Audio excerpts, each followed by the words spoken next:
The bells on row 9 were ringing. There was no wind. I stood at the shed door with a thermos going cold in my hand and counted them. 12 strikes, then silence, then 12 again. Frost bells don't ring themselves. Someone has to walk the wire. Nobody was walking the wire. I'd taken frost watch every October since I was 19. I knew what 41 degrees sounded like in an orchard at 4 a.m. This wasn't that. The air was warm enough to fog my breath and disappear it, and the apples on the low branches were already rimmed white, a frost that shouldn't exist in air that warm. I walked the first row with a flashlight and found the handprint before I found anything else. Not on the ground, on the fruit. A perfect white handprint, fingers spread, pressed into the frost, coating a single Honeycrisp, like someone had cupped it and let go. Then the next tree. Same print.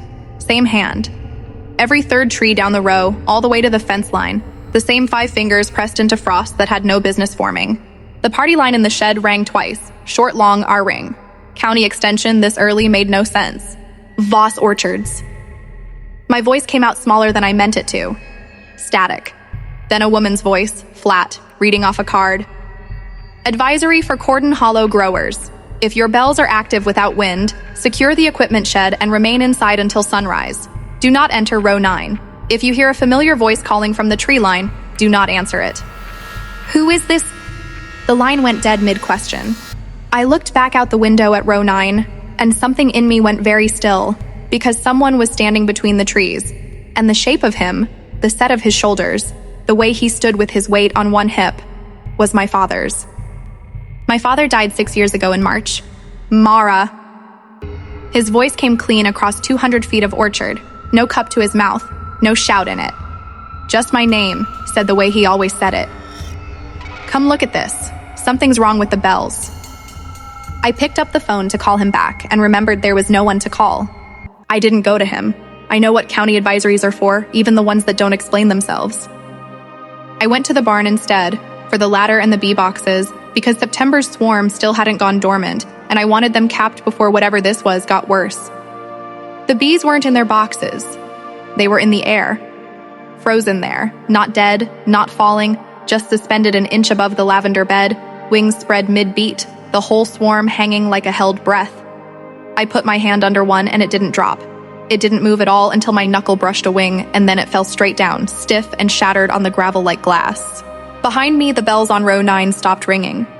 That was worse than the ringing. I turned around.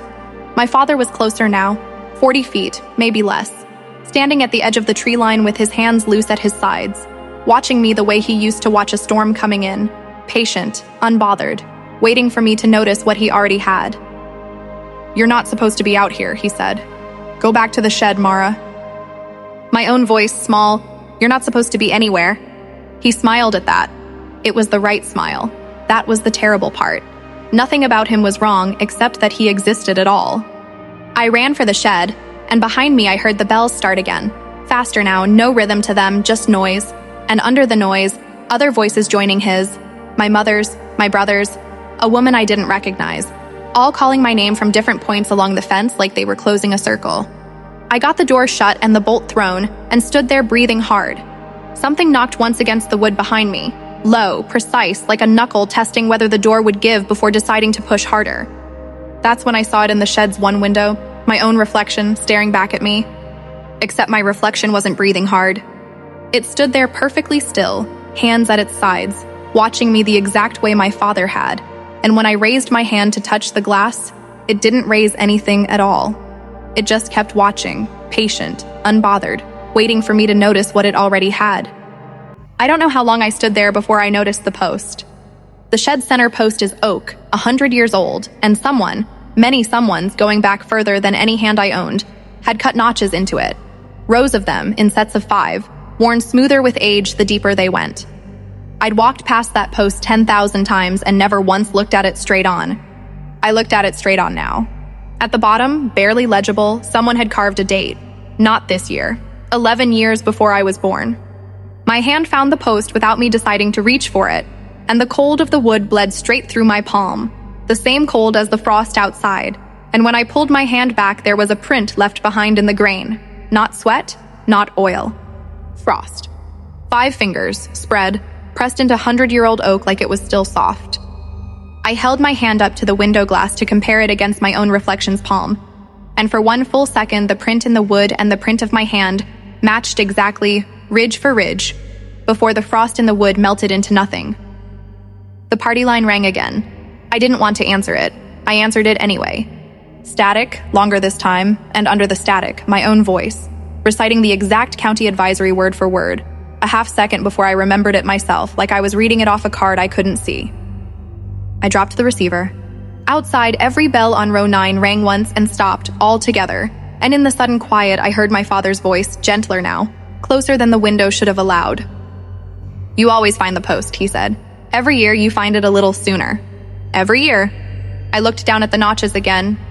Hundreds of them, sets of 5, worn into the grain by a hand that pressed harder each time it forgot and remembered again, and understood in the specific and total way you understand a fall only after you've already left the ground, that I had cut every single one of them myself.